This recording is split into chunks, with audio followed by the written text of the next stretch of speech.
My name is Ethan Davis. I'm from Chapel Hill, North Carolina, and I'm a senior in high school. No matter what corner of the world you are in or what time in history, there is always someone who is oppressed. Whether they're black or white, male or female, rich or poor, gay or straight, Christian, Jewish or Muslim, Israeli or Palestinian. Deprivation of basic human rights is a constant battle in our world. Why does one group always have to be at the bottom fighting for equality?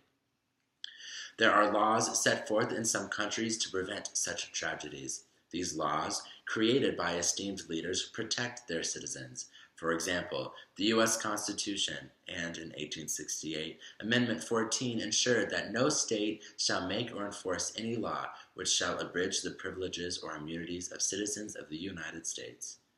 Nor shall any state deprive any person of life, liberty, or property without due process of law.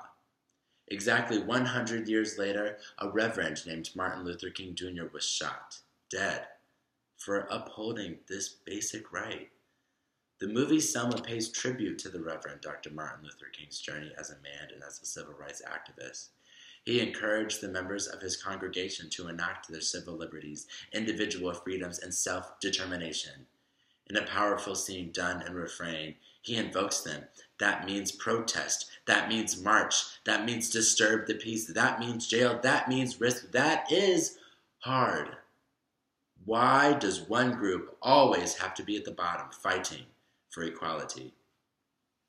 Examples that racism is still a problem in this country are endless.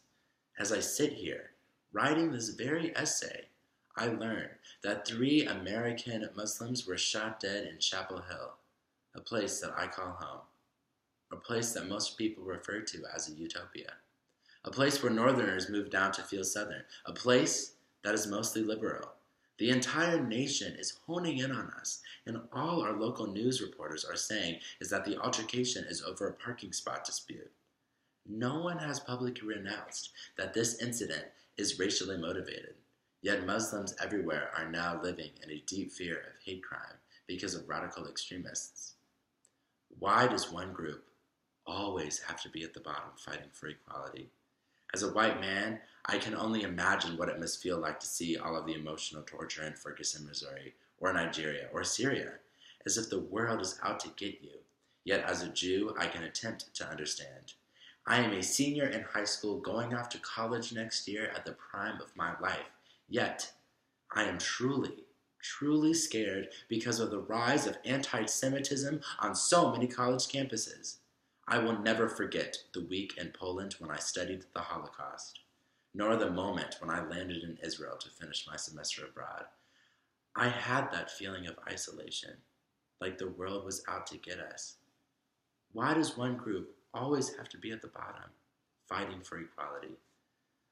Someone will always be at the bottom as long as we are willing to be bystanders. People who claim not to be the root of the problem because they don't enact racism or bigotry. But the truth is that we are all the problem if we don't become the change we seek in the world, as Gandhi said.